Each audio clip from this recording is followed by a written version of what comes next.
Desde la aparición del ChatGPT, se desató una suerte de paranoia mundial. La inteligencia artificial había llegado y las consecuencias eran potencialmente catastróficas. De entrada se dijo, y es muy probable, que se iban a perder muchos empleos, pero luego las computadoras y los robots nos iban a sustituir, tomarían el control del mundo y, como lo ponía un amigo mío, solo quedaba resultarles simpáticos para que no prescindieran de nosotros del todo. De entonces a la fecha, las aguas se han tranquilizado un poco. Parece que no es una cuestión tan sencilla esa de desarrollar una inteligencia general que nos sustituya. Y además está resultando el asunto muy caro. Pero ¿qué hay de cierto en todo esto? ¿Cómo nos podemos relacionar con la tecnología? Hoy vamos a platicar con el filósofo español Daniel Innerarity, titular de la cátedra Inteligencia Artificial y Democracia en el Instituto Europeo en Florencia y autor del libro, entre otros muchos, Una teoría crítica de la inteligencia artificial. Le agradezco mucho a Daniel Innerarity que haya aceptado estar en Hablemos. Vamos a platicar de tu libro, pero no solo de tu libro. Vamos a hablar también de todas las implicaciones que tiene. Hay una aportación extraordinaria que creo que haces en este libro, por lo menos yo nunca la había leído, que es que antes de ponernos a entrar en este pánico acerca de que llega esta inteligencia que se presume a sustituirnos, que va a ser más eficaz, más rápida, y que al final va a ser más inteligente que nosotros. Lo que en el libro lo que haces y que me parece muy interesante es, de entrada hablas sobre qué es la inteligencia y te preguntas sobre qué es nuestra inteligencia, para tratar de entender qué tan sustituible es, porque en la discusión pues partíamos de la idea esta como obvia de que son muy rápidas estas máquinas, hacen estos cálculos impresionantes y claramente no podemos competir con eso. Pero esto es más complejo. Y déjame empezarte por lo primero, que es el alerta que se dio en el mundo cuando aparece ChatGPT. Viene de los mismos que estaban dedicados a hacerlo. Y tú lo que nos dices es, momento, estos señores tienen un sesgo, es el sesgo de a lo que se dedican y es un sesgo de lo que ellos entienden por lo que realmente somos, por la humanidad, etc. Y es eso lo que está haciendo que desde allá adentro llegue esta alerta. No es porque ellos sepan más, es quizá porque saben menos. Desde luego, de lo que saben menos es de la condición humana, porque ese tecnoentusiasmo revela un desconocimiento de cómo los humanos nos relacionamos a lo largo del tiempo con las tecnologías. Las tecnologías no vienen, nos solucionan todos los problemas y se ponen por encima de nosotros, sino que establecemos una interacción con ellas un poco más sofisticada. A mí me llama mucho la atención que los más crédulos en la tecnología suelen ser los que menos creen en la democracia. Todos estos señores de Silicon Valley, digo señores porque además son efectivamente son la mayoría señores, son hombres. Peter Thiel, uno de ellos, ya hace mucho tiempo dijo que la democracia no era un sistema adecuado para resolver los problemas que tenía la humanidad. Y en cambio, la tecnología sí. O sea, cree que con la tecnología podemos resolver, evidentemente vamos a resolver muchos problemas con la tecnología, pero hay problemas o partes de problemas que la tecnología no puede resolver. Tú dices algo muy interesante, dices que ellos son herederos de una visión de lo que es, digamos, la función de pensar, que viene de Turing, si entendí bien, y que es muy reduccionista, es decir, para ellos la idea de lo que nosotros hacemos con nuestro cerebro es muy reduccionista. Sí, Alan Turing es uno de los padres fundadores de este asunto y hizo un famoso test, que es si nosotros interactuamos con una máquina y no somos capaces de descubrir si detrás de eso, con un velo, ¿no?, hay un humano o hay una máquina, lo que hay es una máquina inteligente. O sea, pero el tipo de test que Turing plantea es un test muy significativo y muy significativo de sus limitaciones, que en el fondo Turing, que era un gran matemático, por cierto, pensaba que la inteligencia humana donde se demuestra es en problemas más bien de tipo abstracto y aisladamente, o sea, problemas aislados. De hecho, por ejemplo, Elon Musk en su red social está todo el día emitiendo acertijos matemáticos. ¿sabes? Elon Musk Sí, se considera, dice total. que tiene un grado 200 y pico de inteligencia. Y yo hice una prueba, voy a contar una pequeña anécdota, pero por favor. mi hijo mayor es matemático y está haciendo la tesis doctoral en Francia. Y picado por la curiosidad le mandé un test, porque decía más, el que descubra esto se demostrará que es muy inteligente. Se lo mandé y le dije, hijo, ¿cuánto tardas en resolver esto? No tardó nada y me dice, ¿esto a qué edad lo podías resolver tú?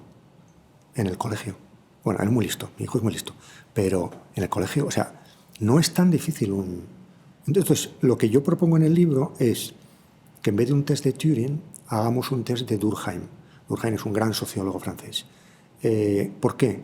Porque en el fondo los grandes problemas, las grandes cuestiones donde se muestra nuestra inteligencia son cuestiones sociales y colectivas. O sea, no son cuestiones abstractas, son cuestiones vitales. Al final es más inteligente una persona empática que una persona arisca o con falta de empatía hacia los demás. Y es más inteligente. Tuve una discusión con un científico amigo mío diciendo cuál era la producción más inteligente de la humanidad. Él decía que era la ciencia, persona de ciencias, ¿no?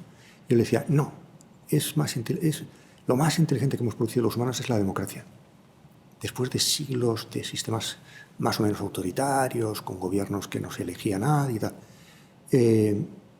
al final llegamos a la conclusión de que en el fondo democracia y ciencia surgían de la misma base, que es de lo que hace 3 o 4 siglos configuró el espíritu científico moderno, que es la libertad de crítica, el flujo de información. La ilustración en sentido genérico, ¿no? Es decir, la idea de que cualquier hipótesis es posible, tú puedes plantear cualquier hipótesis, que la experiencia, la realidad es algo que testa esas hipótesis precisamente, ¿no? Pensaba yo en este tema que me parece muy importante, en donde lo que tú te planteas es qué es la inteligencia humana y por qué esta idea de que es una cuestión de 1 año, de 6 meses, inminente para que aparezca, es poco probable, porque realmente lo consideras muy poco probable. Y una de las cosas que planteas es que la inteligencia artificial, para empezar, y estos programas como el ChatGPT, cuando nos responden, ellos no saben lo que nos están respondiendo. Es decir, no hay una comprensión, hay una imitación muy perfecta, es así, de lo que podría ser una conversación, pero no es realmente que, digamos, este software sea capaz de entender lo que está diciéndonos. ¿Cuántas veces los profesores nos hemos encontrado con estudiantes que se saben la lección de memoria? Y nos vemos ante un dilema de si aprobarlos o suspenderlos, porque a mí no me interesa la memoria, me interesa la comprensión de la realidad, ¿no? Las máquinas lo que hacen es, por así decirlo, aprenderse el mundo de memoria, pero nada más. No tienen sentido común, no tienen comprensión del contexto. Qué difícil es que una máquina entienda o cuente un chiste. Sí, imposible casi. Claro, porque un chiste, lo que puede hacer es simular que cuenta un chiste. Se dice de una cierta región de España que no cuentan chistes, sino que los explican. Y la idea es muy buena porque un chiste no se puede explicar. Un chiste lo tienes que contar. Hay un juego de contextos, de ambigüedades, que el otro entiende o no entiende, ¿no? Y si no tiene sentido del humor, no lo entiende, ¿no? Las máquinas no tienen esa habilidad. Las máquinas solamente saben el saber explícito, pero no tienen saber implícito, saber de contexto, o muy poco, o solamente el contexto que le hemos enseñado, ¿no? Nosotros, ante una frase ambigua, por ejemplo, si yo ahora dijera en clase, tengo un listado de frases ambiguas o situaciones ambiguas, ¿no? Un ladrón entra en un banco, pide el dinero al cajero, se produce un tiroteo y se lo lleva la policía a prisión. Tú has entendido perfectamente a quién se han llevado, al cajero. ¿No? Se han llevado evidentemente al ladrón, ¿no? Esa ambigüedad nosotros la entendemos perfectamente. Es decir, nosotros rellenamos espacios porque sabemos muchas cosas alrededor. Sí. La máquina no lo podría hacer. Claro. Hay un lugar común que dice que los varones interrumpimos mucho a las mujeres, ¿no? Lo cual es una falta de educación. pero a veces los humanos interrumpimos a otros, no necesariamente mujeres, también hombres, porque muchas veces no hace falta que acaben la frase para que hayamos entendido lo que nos quiere decir. Pillamos las cosas tenemos un sentido de la intuición que nos permite no acabar las frases, salvo que uno hable en alemán o en euskera, que la información viene al final en el verbo, ¿no? Entonces, lo voy a agarrar porque como a mí me critican mucho de interrumpir a los entrevistados, yo voy a decir, es que ya les había yo entendido. Tienes una disculpa perfecta. En fin, la inteligencia entonces humana es distinta porque tiene estas características de las que hablas, que es conocimiento implícito, y tienen luego este tema de que nosotros hemos heredado toda una visión, es decir, la forma en que vemos el mundo es producto de generaciones, de una cultura, etcétera, y eso no es tan fácil de transmitir porque ni siquiera somos capaces de descomponer nosotros en pedacitos todo eso que nos lleva a mirar de cierta forma el mundo. Sería así esta parte que llamas, por ejemplo, de que somos reflexivos, de que tenemos conocimiento implícito, y luego una parte increíble que es que nuestra inteligencia está en el cuerpo, es decir, es una inteligencia con corporalidad, sentidos, inexacta, cometemos errores creativos. Efectivamente. Cuando a mí me preguntan ¿hasta dónde llegará la inteligencia artificial? Yo digo, no tengo ni idea, no lo sé, pero puedo decir una afirmación de la que estoy bastante seguro. Hasta donde pueda llegar una inteligencia que no tiene cuerpo.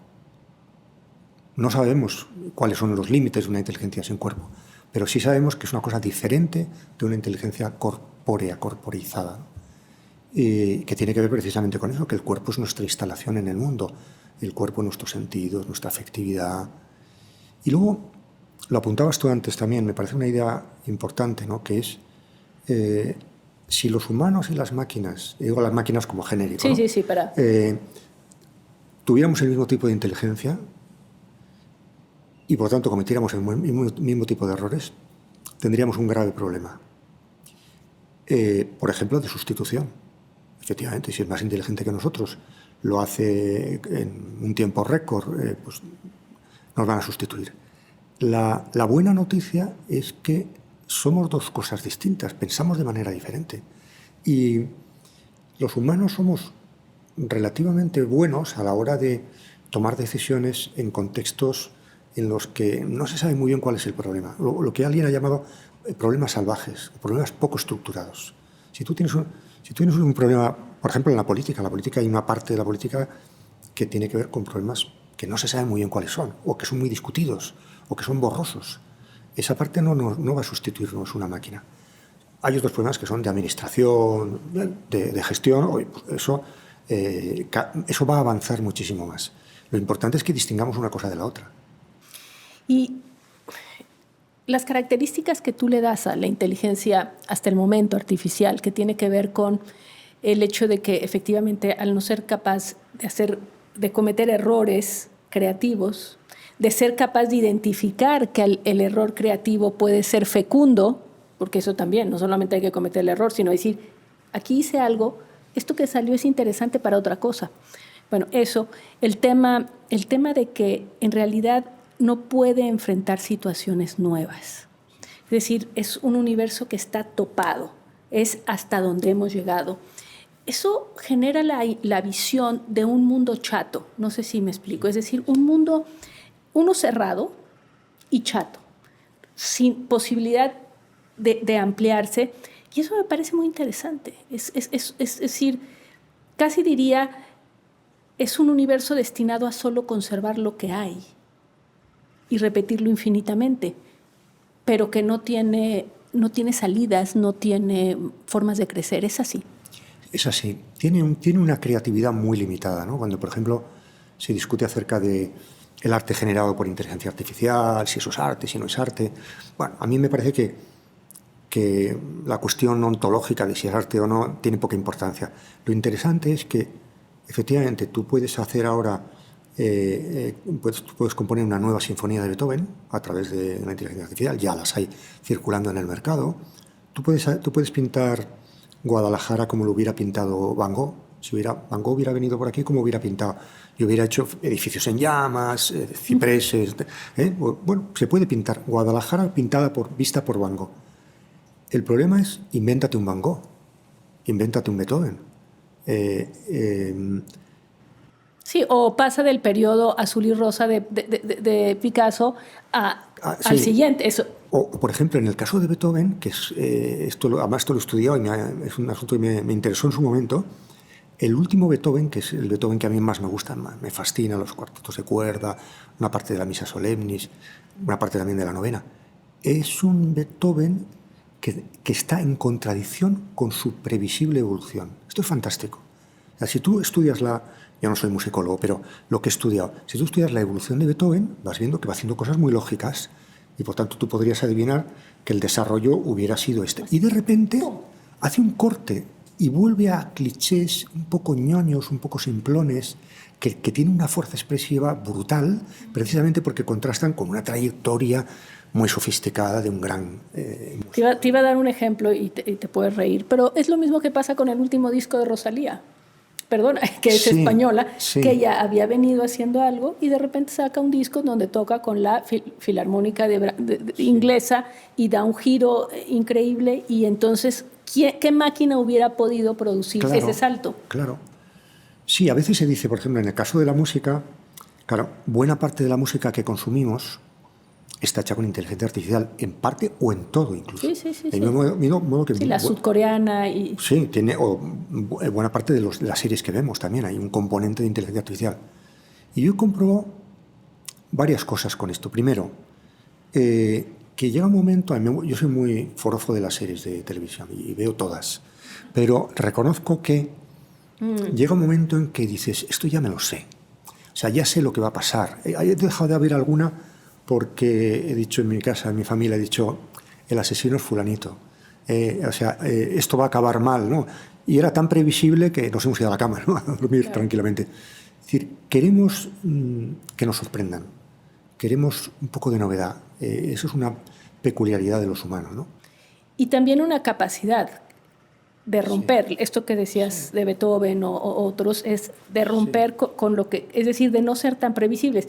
En general, bueno, si yo compro algo, al momento me están volviendo a ofrecer lo mismo en varias, en otras presentaciones. Yo tengo experiencias magníficas, tengo anécdotas para contar y además pongo la diapositiva en clase, porque hay una parte que dedico a explicar las recomendaciones, la lógica de las recomendaciones. Y a mí me han llegado a recomendar libros que he escrito yo, que evidentemente se supone que los he leído. Claro. Pero claro, el algoritmo piensa en mi patrón. O sea, es muy interesante porque no sabe quién soy yo, pero sabe que yo tengo determinados patrones de conducta de consumo y por tanto un libro mío me puede interesar. Es peculiar, qué absurdo que sea tan respetuoso de mi singularidad y no sepa quién soy. Es que es una paradoja brutal. O tengo otra cosa, bueno, lo puedo decir esto en la televisión, aunque es casi un delito, pero yo tengo una casa en un pueblo de montaña y una vez se me inundó de topos. Y yo no sabía qué hacer con los topos, estaba desesperado. Y en Navarra no se pueden matar topos. Y entonces yo ya no sabía qué hacer y se me ocurrió, voy a mirar en Amazon. Amazon, Reino Unido. Amazon, Reino Unido, ya después del Brexit, no hay una legislación tan estricta y entonces compré algún producto, no conseguí matar a ninguno, al final se fueron porque se habían comido todo. ¿Qué pasó con el algoritmo de Amazon? Que se volvió loco conmigo, porque empezó a pensar, a ver, aquí hay un señor que lee filosofía en alemán muy sesuda y está obsesionado con matar animales. Entonces, el Daniel Innerarity que tenían registrado pasó a ser un personaje grotesco. Bueno, ¿no? Nuevas generaciones o jóvenes muy jóvenes ya nunca te prestan sus aparatos porque les vas a destruir el algoritmo. Es decir, si empiezas tú a usar y a pedir una música y demás, sienten que ya van a perder esto que ya le fueron entregando de información precisa. A mí me encantaría más bien mandarle información contradictoria. Me han dicho gente que está en el mundo de la tecnología que están inventando algoritmos contradictorios, recomendaciones contradictorias. Es decir, usted ha leído este libro, porque lo que te dicen es, si usted ha leído este libro, ha comprado este libro, sepa que la gente que ha comprado este libro ha comprado estos otros. Y que te diga el algoritmo, la refutación más radical del libro que acaba de comprar es este. Cosa que me pasó a mí. Yo trabajé con un filósofo en Alemania muchos años Y cuando ya me iba a ir, me dio un consejo que no se me olvidó para toda la vida.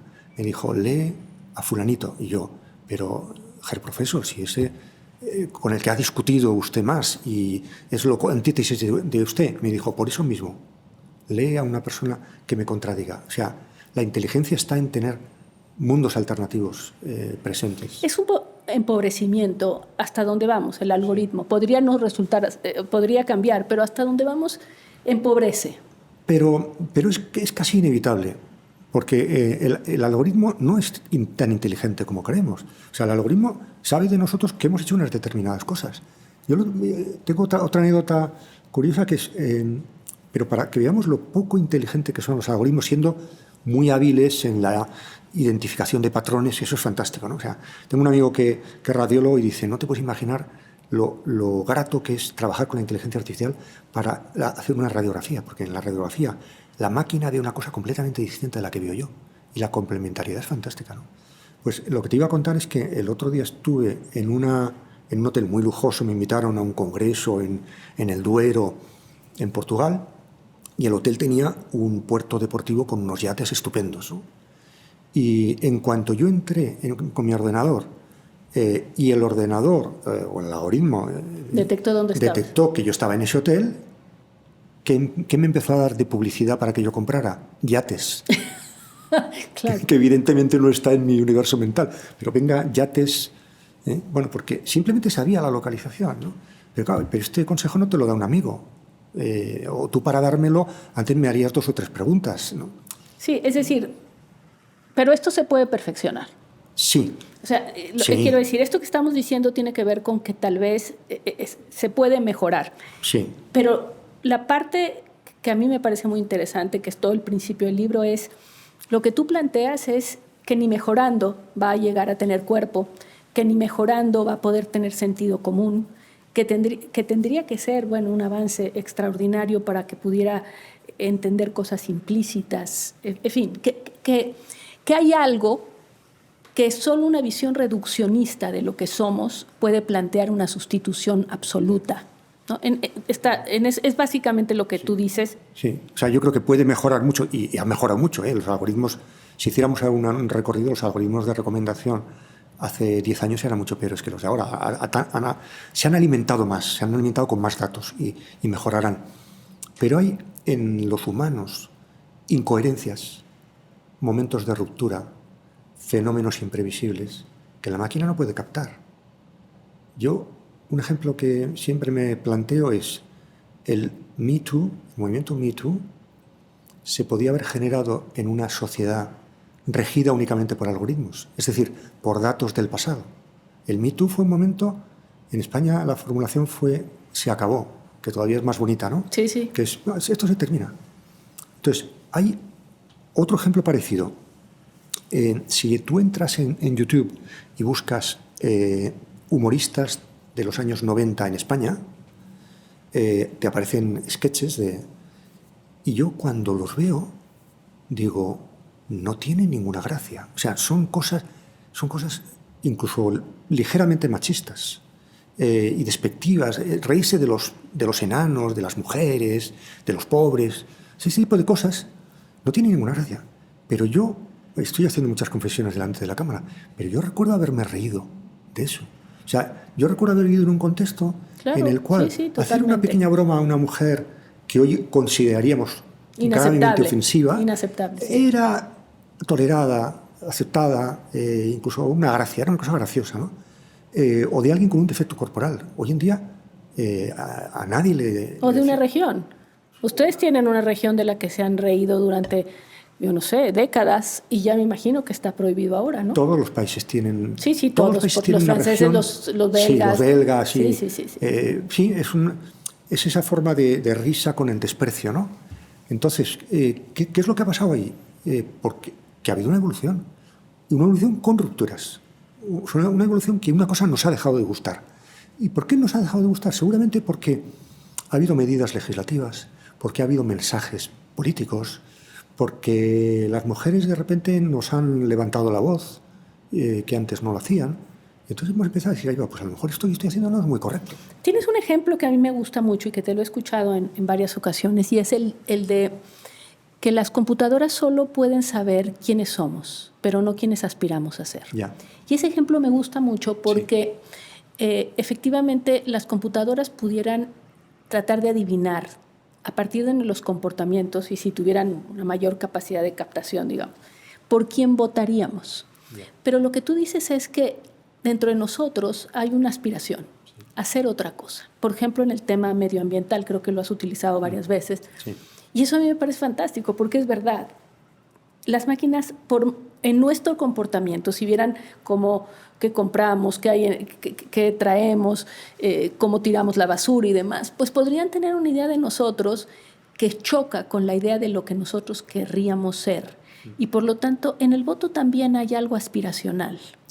Hay partes, yo creo que hay partes de nuestras aspiraciones que pueden ser identificadas por una máquina, pero tienen que estar inscritas en una cierta continuidad con nuestro comportamiento pasado y presente.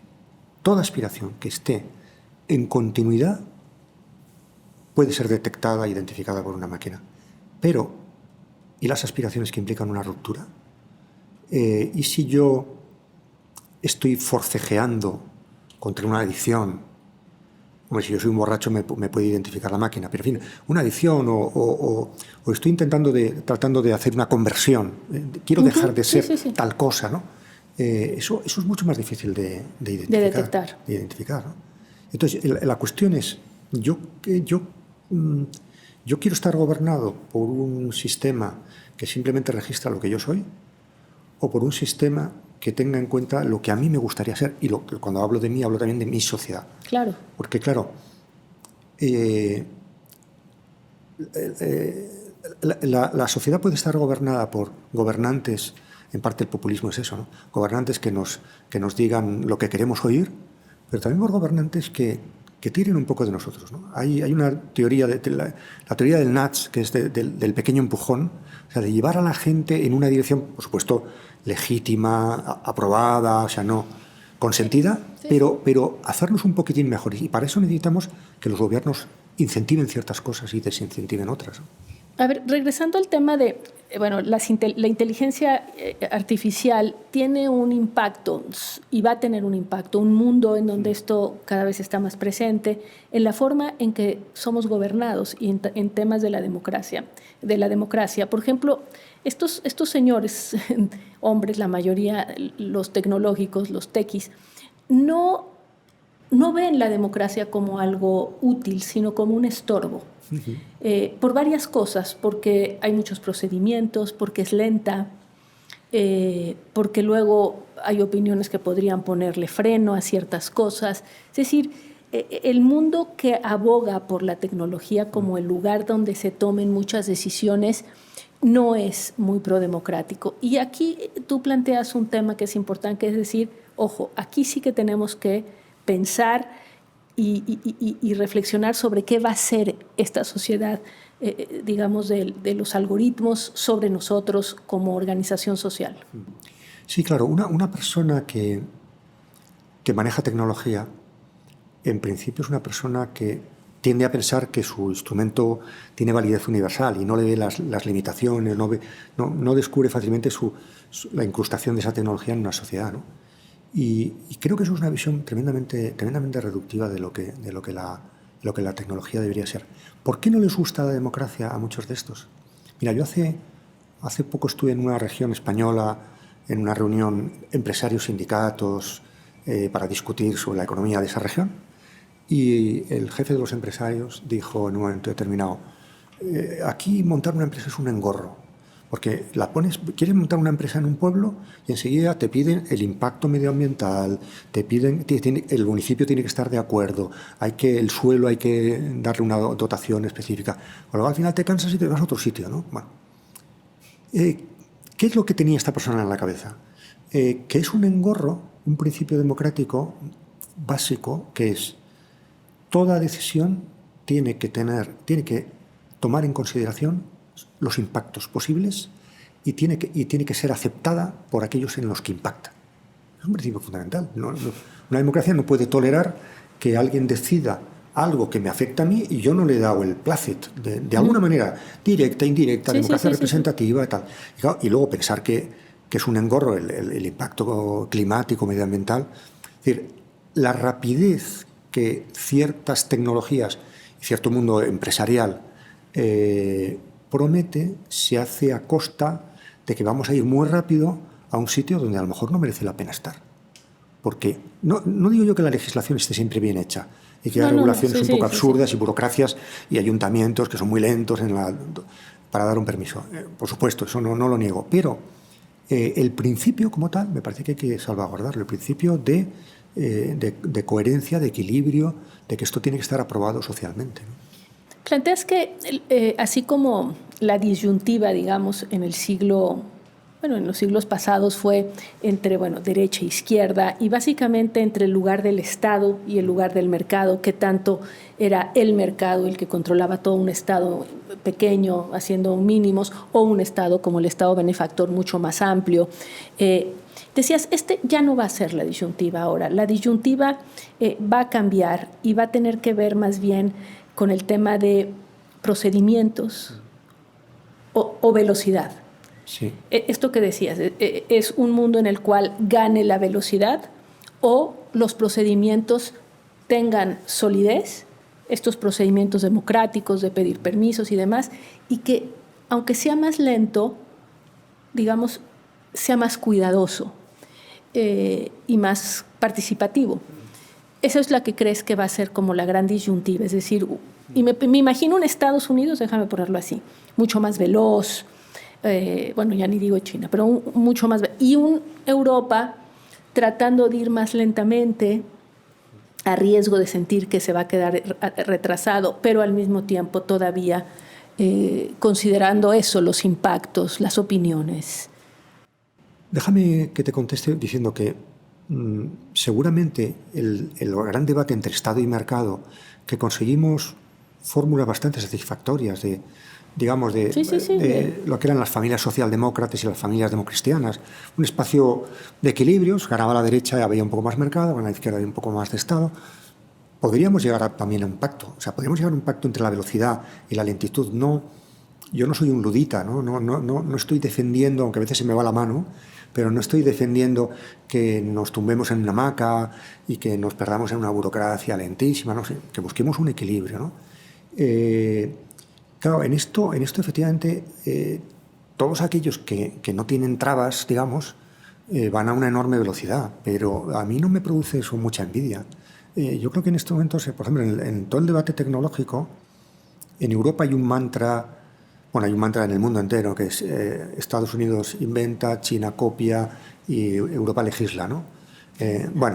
Es una broma, pero creo que no es exactamente así. O sea, Europa, la legislación, la regulación que hace Europa no es necesariamente un freno. Y de hecho, para mí la mejor comprobación de eso fue la toma de posesión de Trump. Hasta la toma de posesión de Trump, ¿qué es lo que decían los señores tecnológicos? La regulación tiene que ser pequeña, poca, reducida al mínimo y razonable. En la toma de posesión de Trump, lo que vimos obscenamente era que no querían poca regulación, que querían ellos regular, que lo que había era un fenómeno de captura del Estado. Sí, cuando los vemos a ellos todos detrás de Trump, parados a Elon Musk, etcétera, todos ahí. Y más que llevando a cabo la reducción burocrática. O sea, pero vamos a ver, lo que es un fenómeno creo que ha habido un cambio de captura del poder político. Ha habido una transición y no nos engañemos. O sea, yo no me he creído nunca que la regulación que hagamos los europeos sea inmejorable. Veo muchos defectos, evidentemente, pero mucho menos me creo la idea de que no hay innovación en Europa porque es que hay mucha regulación. No es verdad. Si hay poca innovación es porque por el tamaño que tenemos, porque no hemos invertido suficientemente, porque las políticas industriales y tecnológicas que se han hecho no han sido adecuadas, pero no porque haya mucha regulación. Eso es como pensar, yo no puedo tomar mermeladas porque todas las mermeladas tienen que venir con indicación de azúcar, de los componentes, etcétera, ¿no? Cuando pensamos, una forma de verlo y que también lo has utilizado tú es lo de deliberación y eficacia, ¿no? Que está relacionado con esto de procedimientos y prisa o velocidad, que sería como encontrar, voy a decir una evidencia horrible, pero un punto medio o un punto aceptable. un punto aceptable, pero ¿qué tanto vamos en la vida cotidiana? Creo que ya lo empezamos a ver y después creo que como sociedades, delegarle a la inteligencia artificial las decisiones que tomamos. Yo pienso en una cosa muy aterrizada. Yo tengo la impresión de que personas ya no saben conducirse en una ciudad ni leer un mapa, porque nacieron con el GPS en el teléfono. Y entonces, pues si cualquier cosa le pasa al GPS, es exactamente como si estuvieran volando en el universo, porque nunca han ni tenido una idea de la ciudad, sino que simplemente van siguiendo las indicaciones. Cuando creo que en realidad hay una manera de utilizar esto, que es desarrollando la capacidad de uno poderse conducir y luego ayudándose con la tecnología e incluso tomando decisiones a partir de otros elementos. Por ejemplo, cuántas rutas te da el GPS y decidir tú una, sabiendo que en la otra muy probablemente, puesto que la conoces, pasan cosas que te pueden retrasar. No sé, ¿hay algo en el estar arriba de la tecnología o ser sometido a la tecnología? Que creo que hay una diferencia. Sí, eso se comprueba muy bien si uno toma un taxi en París o en Londres. En París los taxistas no saben conducir, o sea, inmediatamente ponen el GPS, no saben el nombre de ninguna calle, suelen ser inmigrantes recién llegados, por tanto que no les da a lo mejor ni siquiera tiempo a conocer la ciudad, no pasa nada, van así. En Londres, aunque también muchos sean inmigrantes, son ya de larga duración y no ponen el GPS. Es una relación con la tecnología diferente, ¿no? Yo creo que la tecnología nos libra de muchas cosas penosas. Por ejemplo, yo cada vez conduzco peor. Bueno, ya es la tercera confesión que hago ante las cámaras. Espero que esto no me cause ningún problema y no me retiren el carnet de conducir, entre otras cosas, ¿no? Pero yo cada vez conduzco peor. ¿Por qué? Porque cada vez tengo mejores coches, y eso que a mí los coches no me gustan demasiado, mejores coches y coches que no me dejan hacer ciertas cosas. Por ejemplo, el ABS, el freno ABS es un freno que no me deja frenar. Cuando yo voy a mi pueblo y pasa un jabalí, yo frenaría como un loco en un momento de pánico y me mataría. Claro, y te va... Claro, es decir, estamos rodeados de instrumentos que no nos dejan hacer, fíjate qué bonito es esto, no nos dejan hacer literalmente lo que queremos hacer. Quieren que no nos matemos, que es lo que realmente queremos. O sea, ¿yo qué quiero? ¿Frenar cuando pasa un jabalí o no matarme? Evidentemente yo quiero no matarme. Y si para eso a lo mejor tengo que provocar un choque pequeño o simplemente no frenar muerto de miedo, ¿no? Sí. Con lo cual, en nuestra voluntad, antes hablamos de la aspiración, ¿no? En nuestra voluntad hay distintos niveles. Hay un nivel de voluntad radical, que es yo no quiero matarme, y hay un nivel de voluntad superficial, que es yo ahora mismo quiero frenar como un loco. A veces he pensado que los que, frente a ese tópico de que los emigrantes digitales, o sea, los que hemos vivido en el mundo analógico y ahora estamos más o menos en el mundo digital. Sí. Los que conocimos antes. Exactamente, que tenemos una torpeza. Primero, yo creo que haber vivido en dos mundos es interesante.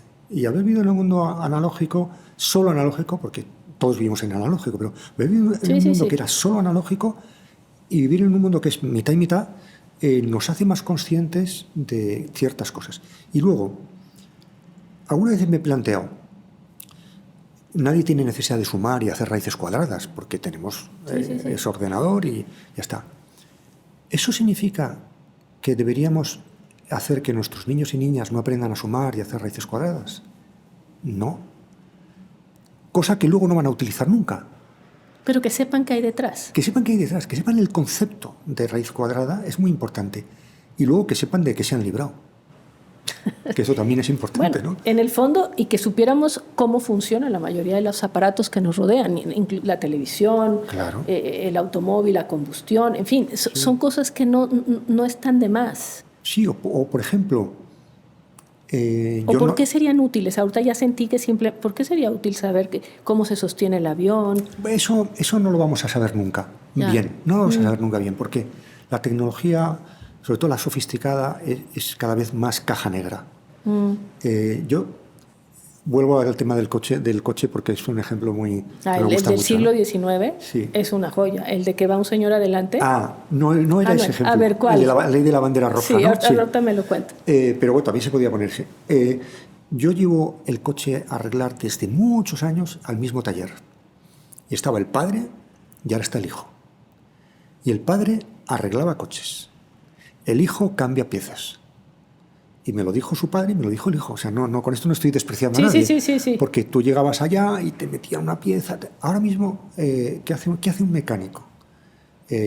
Pone el coche ante una máquina que con tecnología muy sofisticada, sí, hace un diagnóstico y dice, falla esto, saca, no la pieza pequeña, saca todo el elemento.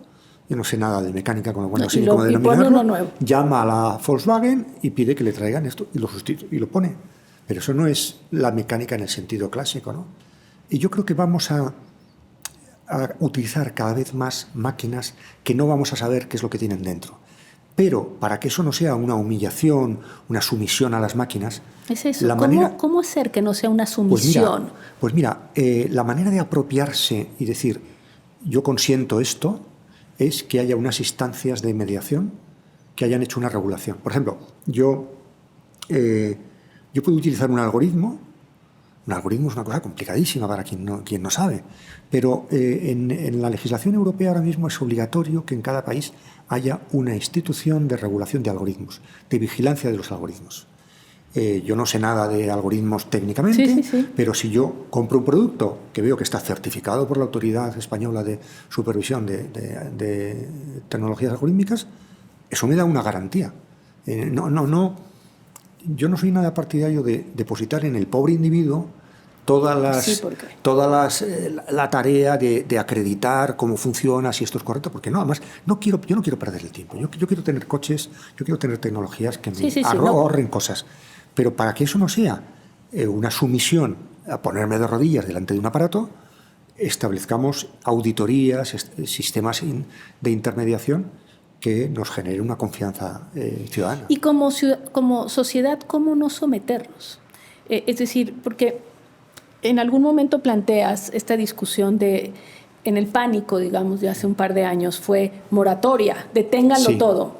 Me recordó un poco, creo que fue en los años 70 o 80, ya no sé, que con la fecundación in vitro, un científico francés que fue el primero que hizo pues el primer bebé in vitro, se aterró y dijo, esto va a terminar fatal, esto van a ser niños a pedido, con ojo azul, etcétera. Y dijo, me voy a detener. Lo mejor es detenerme. Bueno, él se detuvo y todos siguieron y en realidad se ha logrado evitar, excepto un par de casos muy controvertidos en el mundo. La verdad es que no ha pasado lo que temía. Pero, ¿qué se puede hacer para que lleguemos a un sistema social en un entorno de inteligencia artificial en donde nuestra capacidad de decidir conjuntamente no sea sometidos a la tecnología? Creo que es un tema importante. Detener la tecnología parece poco probable, nunca ha funcionado. Sí. ¿Qué sería entonces? No ha funcionado ni va a funcionar por la propia naturaleza de las cosas, ¿no? En eso coincido plenamente contigo, ¿no? ¿Qué se puede hacer? Pues mi propuesta en el libro es un pacto con las máquinas.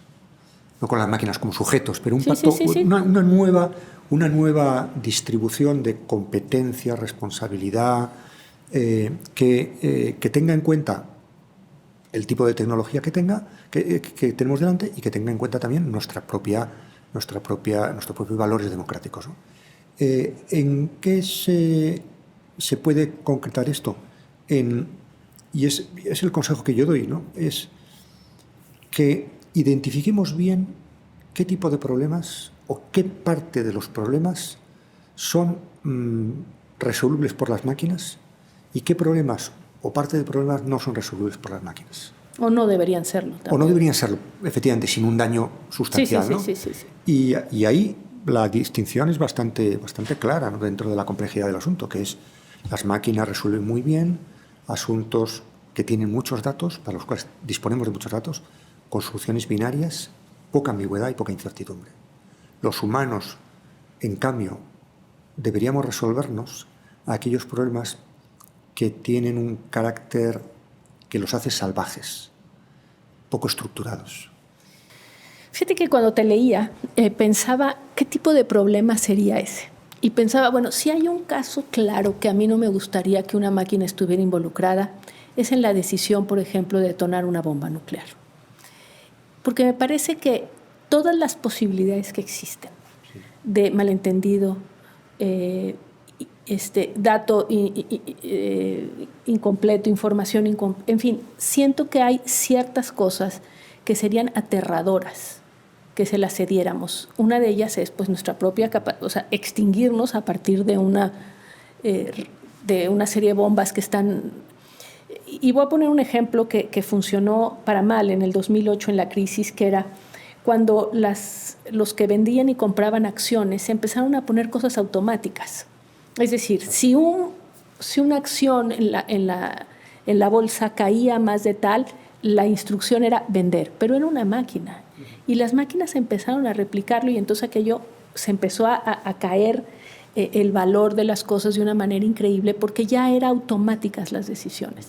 Bueno, imaginar un planteamiento de si ve usted que viene una bomba nuclear contra nosotros, detone todas las nuestras. Esto no puede estar en manos. Claro. Digo, por poner el absurdo, que son situaciones, esa es la peor, pero todas de ahí para abajo hay muchísimas decisiones que tienen que ser en manos de humanos y ojalá de varios. Sí, y además se puede ir analizando el ciclo de vida de la inteligencia artificial y ver en qué momento tenemos que estar los humanos y de qué manera.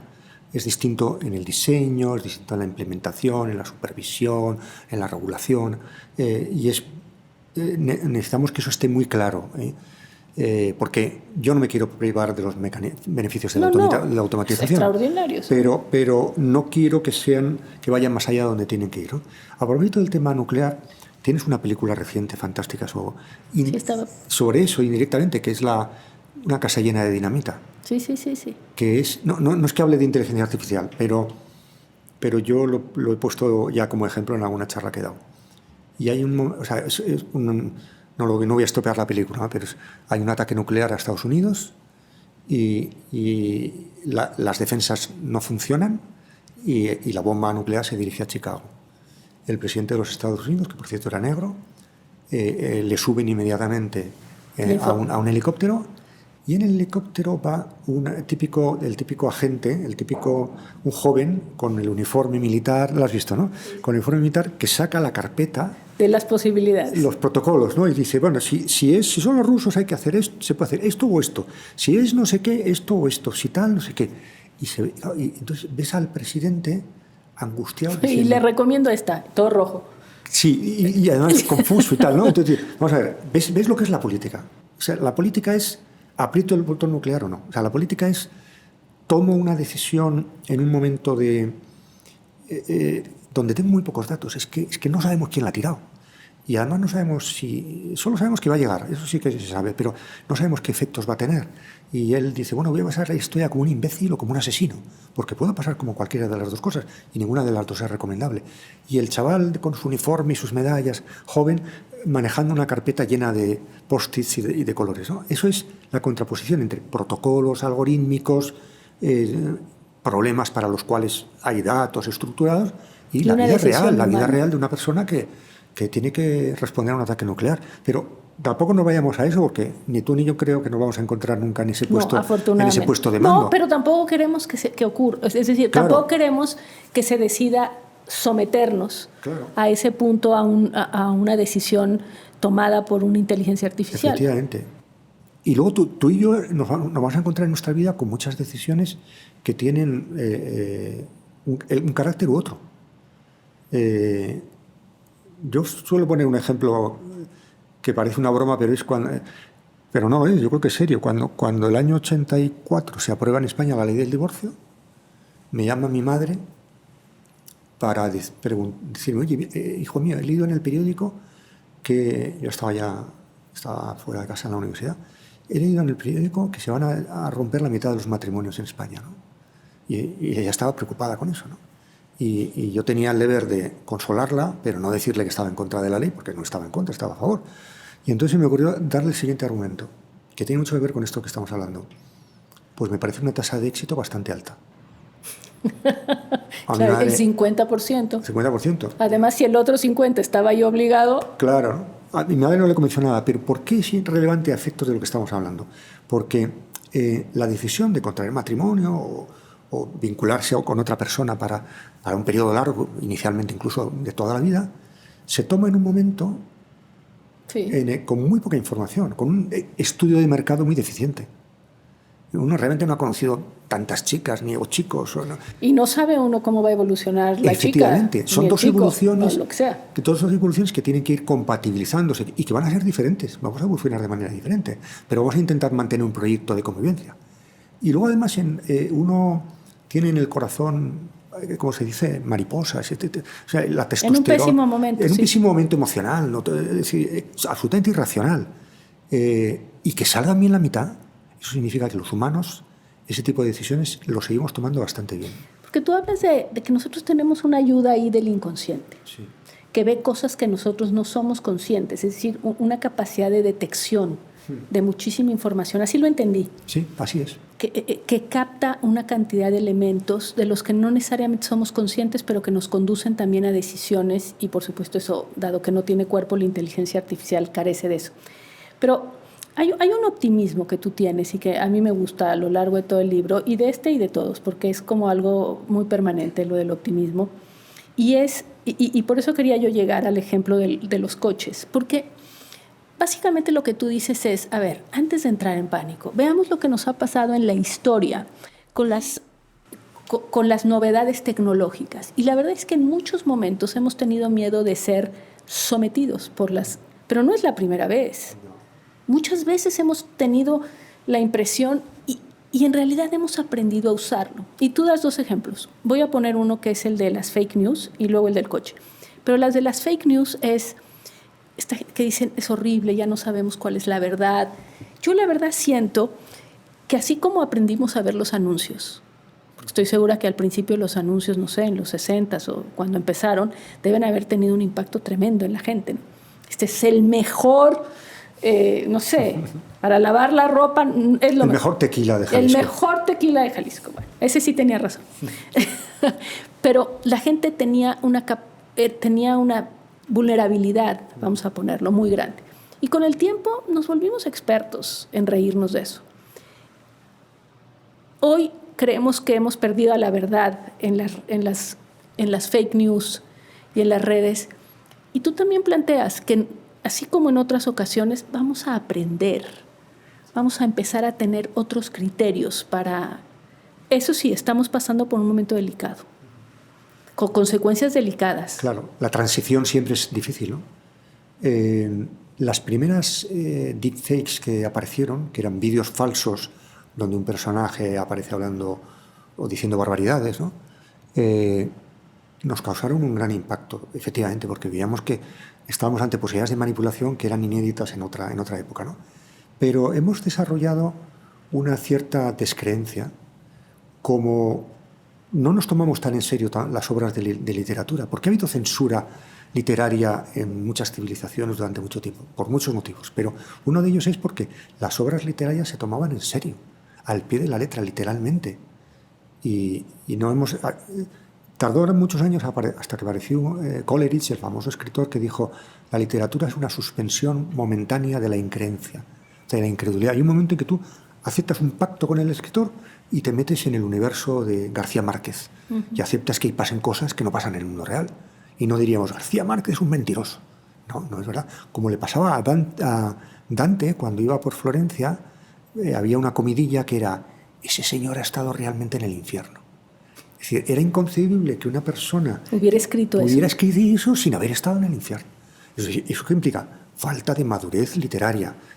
Ya aprendemos que en un libro se blasfema, aparecen actos de violencia, pero eso no le damos más credibilidad. Bueno, en los últimos vídeos que yo recuerdo que me ha producido una cierta risa, uno de ellos es el Papa Francisco con un abrigo blanco, carísimo, que contrasta muchísimo. O sea, es curioso, yo cuando vi aquel vídeo miraba alrededor y decía: a ver cuál es la reacción de la gente. no hubo ninguna reacción. O sea, porque la gente no se lo creyó. Claro, nadie pensó, pobre papa, se está metiendo ahora, más un papa que es tan modesto, que va con zapatos de mala calidad, baratos y tal. El otro fue el vídeo de Trump en un caza tirando mierda sobre los manifestantes que se manifestaban contra él, ¿no? Bueno, hizo reír a todo el mundo. Sí, hizo reír o decir, bueno, qué cosa más banal. Bueno, lo increíble es que lo puso él. Sí, exactamente. Lo más extraordinario es que lo puso él. Eso es lo que le dio significado, no el video. Claro, y la falta de respeto que implica y tal, pero bueno, ya sabemos que hace cosas peores que eso, ¿no? Sí, terminemos nada más porque creo que es uno de los argumentos fuertes, que es el del que planteas del coche, de estos primeros coches en el siglo XIX, al que no lo voy a contar yo, quiero que lo cuentes tú, pero que implica, siento que estamos un poco ahí. Es decir, bueno, tal vez no tanto, pero que estamos en un momento asombrados por lo que está pasando y con una enorme incertidumbre. Y bueno, querer regular de más o de menos o de cuánto, ese es el momento. Y lo que tú narras es de los primeros automóviles en el siglo XIX y que pues a alguien se le ocurrió proponer que para que no vayan a atropellar a alguien, pues aparte que fueran como a 4 kilómetros por hora, una persona fuera adelante, con lo cual anulaba completamente todo el objetivo de sustituir la velocidad humana por otra. Claro. En fin, a mí me parece un ejemplo fantástico de la incapacidad de ver lo que aportaba. Y acabamos evidentemente arreglándonos con los vehículos, es decir, hemos vivido muy bien con ellos, nos han aportado cosas, claro. Era la ley de la bandera roja y tenía que haber una persona andando delante del coche anunciando su llegada, ¿no? Porque las autoridades británicas estaban escandalizadas del número de accidentes que estaba habiendo, ¿no?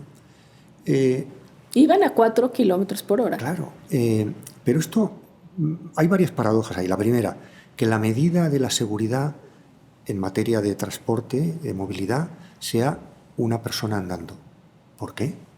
¿Por qué no hacemos lo que de hecho hemos hecho? ¿Qué hemos hecho? Hacer coches mejores. Ahora lo que hacemos es coches que van a 100 kilómetros por hora, pero que tienen airbags, que tienen sistemas de diverso tipo. Es decir, hay que mejorar la tecnología sin obsesionarse en una idea de control que no tiene ningún sentido. Eso es como cuando... ¿Cuál fue el gran éxito de los hermanos Wright en la aviación? Que es pensar en otra clave, dejar de pensar como Leonardo da Vinci, si hacemos un avión tendrá que ser lo más parecido a un pájaro, por tanto ligero, con unas alas que se muevan, y se pusieron a estudiar aerodinámica. Entonces, con esta tecnología nos va a pasar algo similar. Perdón, nada más, es que cuando veíamos a los que trataban de volar, era aquellos que corrían con alas en los brazos y se caían uno tras otro, sí. Hasta que llegan los hermanos Wright y deciden que no hay alas que ponerse e inventan otra cosa. Claro, y cosas pesadas, ¿no? Sí, ¿por qué una cosa pesada se tiene que caer? Porque no sabes aerodinámica. Si supieras aerodinámica, sabrías que si se mueve, no se cae. Entonces, es posible que la idea de control que nosotros tenemos, de cómo controlar la tecnología, cómo ponerla, cómo darle una racionalidad y un equilibrio, todavía esté por desarrollar. Esa es mi hipótesis con este libro, ¿no? Yo creo que si este libro aporta algo es precisamente un primer paso en esa dirección, que habrá que completar. Tenemos que idear una forma de control que sea respetuosa con la naturaleza de la tecnología, cuyos beneficios no nos queremos perder. Que pueden ser extraordinarios. Claro, y al mismo tiempo respetuosa con ciertos valores democráticos, de igualdad, etc. Bueno, pues ojalá tengas razón.